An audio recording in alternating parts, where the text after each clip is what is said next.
It's Christmas time. Family events left and right, but what would I wear? Kobe reverse Grinches, perhaps?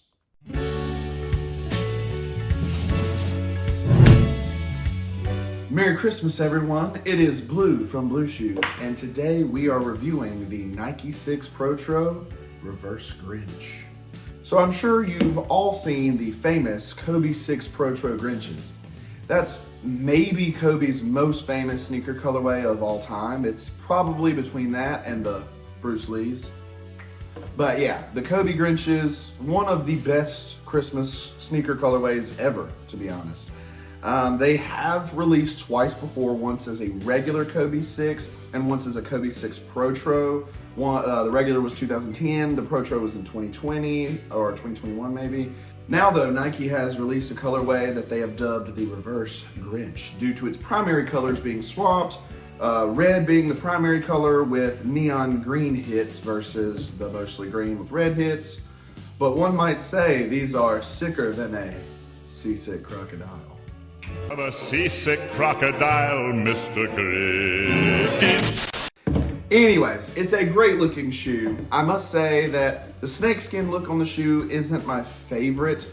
It's a bit of an odd look for a sneaker. Obviously, I understand the design choice, seeing as how one of Kobe's most famous nicknames was the Black Mamba, which is one of the most venomous snakes in the world. Maybe the most, I'm not sure.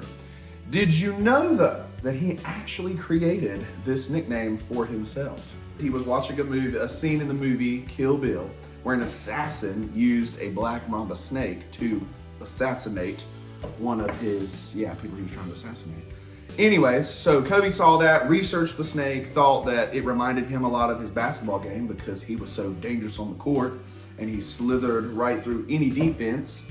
Anyway, sorry, I got a little sidetracked there, but I thought that was a pretty cool story of, the origin of the Black Mamba nickname. Anyways, back to the shoes. I normally don't love the snakeskin look, but with these, I just think it works. And the regular Grinches. It's just a pretty slick look. The shape of the shoe is pretty minimalistic, but the designs on it are in stark contrast because they're very bold and sleek, and I really appreciate it. I love bright shoes, so these are right up my alley. I like how the shoe isn't just red, it's actually a variety of shades of red. It's got reddish colors, orangish colors, and it just gives it a nice contrast. I also can't forget to point out the hits of neon green, as I mentioned earlier, that are on the laces, the Kobe logo on the tongue, and also the heel.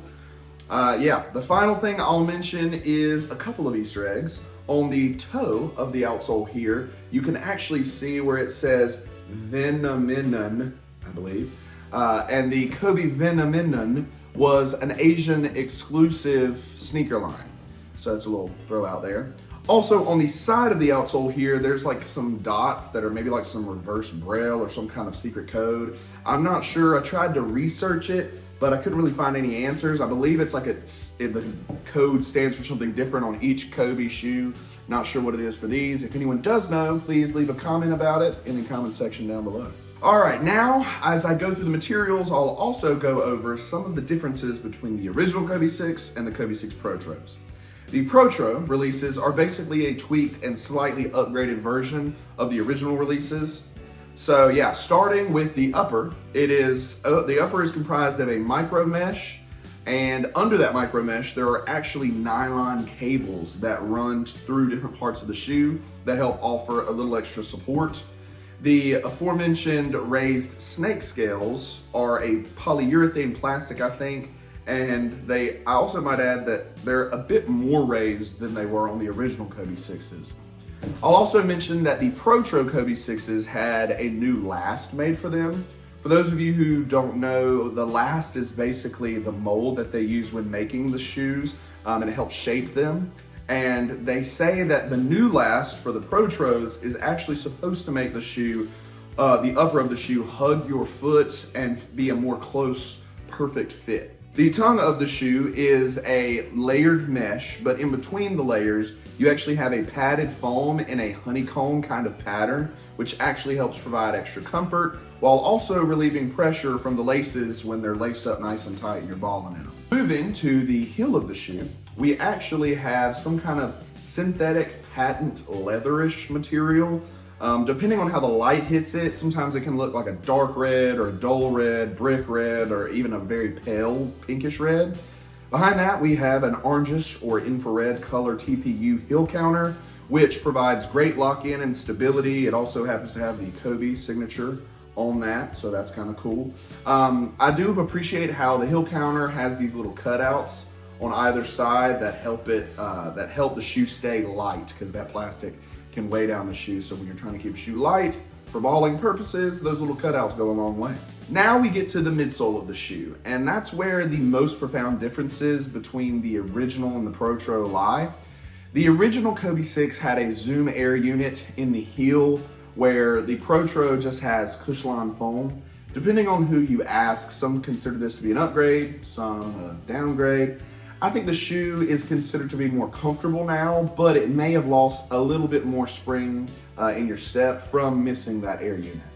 The forefoot of the original Kobe 6 had a small isolated air unit, about like that big, and it was called a Met Bag.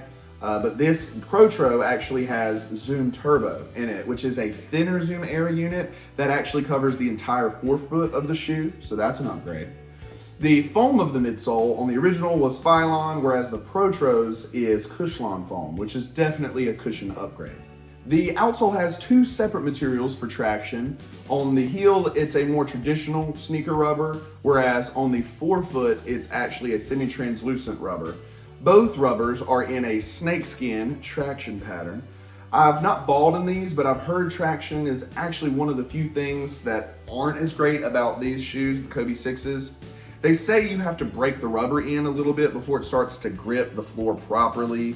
Also, because the snakeskin traction pattern is a little bit on the thin side, so the rubber on the outsole can start to wear down before the rest of the shoe if you're hooping in them a lot, especially. But under the outsole, you can see there is a carbon fiber shank plate to help provide a little extra support.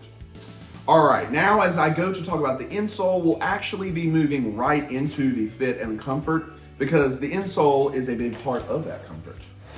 The insole of the shoe is actually an interesting one, as it cups the heel a lot more than most insoles.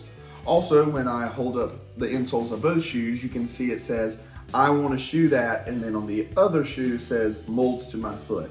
And this is actually what happens when you break in this shoe. At first, the insole of the Kobe 6 Protro can be a little firmer than I would personally like, but these insoles are actually made to form to your foot. So as you break them in, I've heard that the more you wear them, the more comfortable they get.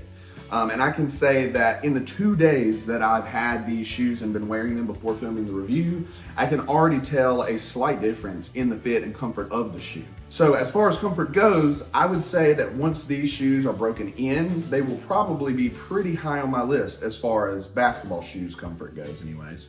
So for the fit, I would suggest going true to size if you like a perfect fit. But if you want to just wear them casually or you like a slightly looser fit, I would consider going up half a size, especially if you have wide feet. These shoes do such a good job of hugging your foot perfectly. So at a 10, which is my true size, this shoe fits like a glove, which would be perfect for hooping. But again, if you want a slightly looser fit for casual wear, should go up half a size. Finally, the price of these shoes for retail was $190 for adults. However, they were a bit of a limited release, so they sold out pretty much immediately. And yeah, I was shocked to see the "got 'em" pop up on my screen when I entered a chance to get these. So yeah, unfortunately now, if you want a pair, you'll have to pay resale, which ranges from $300 in the smaller sizes to nearly $500 in some of the bigger sizes. So yeah, not cheap. I doubt any more are likely to go on sale for retail for a long time. I know the original Kobe Grinches, it was 2010 to 2020 or 21, so that's a really long time. So I don't think these are going to be releasing again anytime soon. So unfortunately, your only answer for now might be to pay resale, which is unfortunate because it's pricey, but they are great shoes. All right, let's ask the wife what she thinks of the Kobe 6 Protro reverse Grinches. I think they're cool basketball shoes. I think they would look really good on the court and would definitely gain you some attention if you were wearing them. But as for just regular wear, not the most appealing fashion choice in my opinion. They're a little bright and I don't feel they would coordinate well with a lot of clothing, but still cool shoes. I like them a lot. It's just, don't know if I'd pick them for regular wear. Yeah, that's understandable. Well, I mean, what would you rate them 1 out of 10, do you think? Just for looks, not considering anything else, I would give them a 7 out of 10. I like the colors, I like how bright they are, but again, just in the sense of wearing them on the basketball court. I would probably give them maybe like an 8.3. I really love the look. Like I said, the snake scale look is not my favorite. I don't know that there's a lot of other colorways in the Kobe 6s that I would want to wear.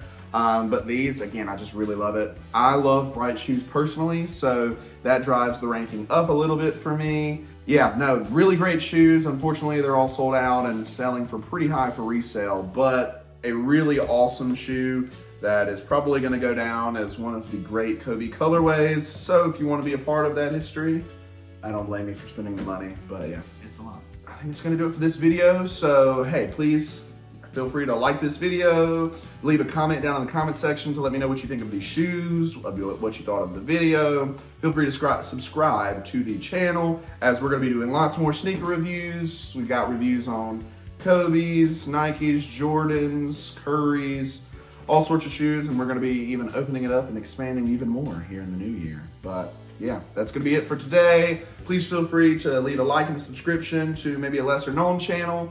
You never know how that might brighten their day. But until next time, I hope you all have a happy holidays, a Merry Christmas. Until next time, Blue out.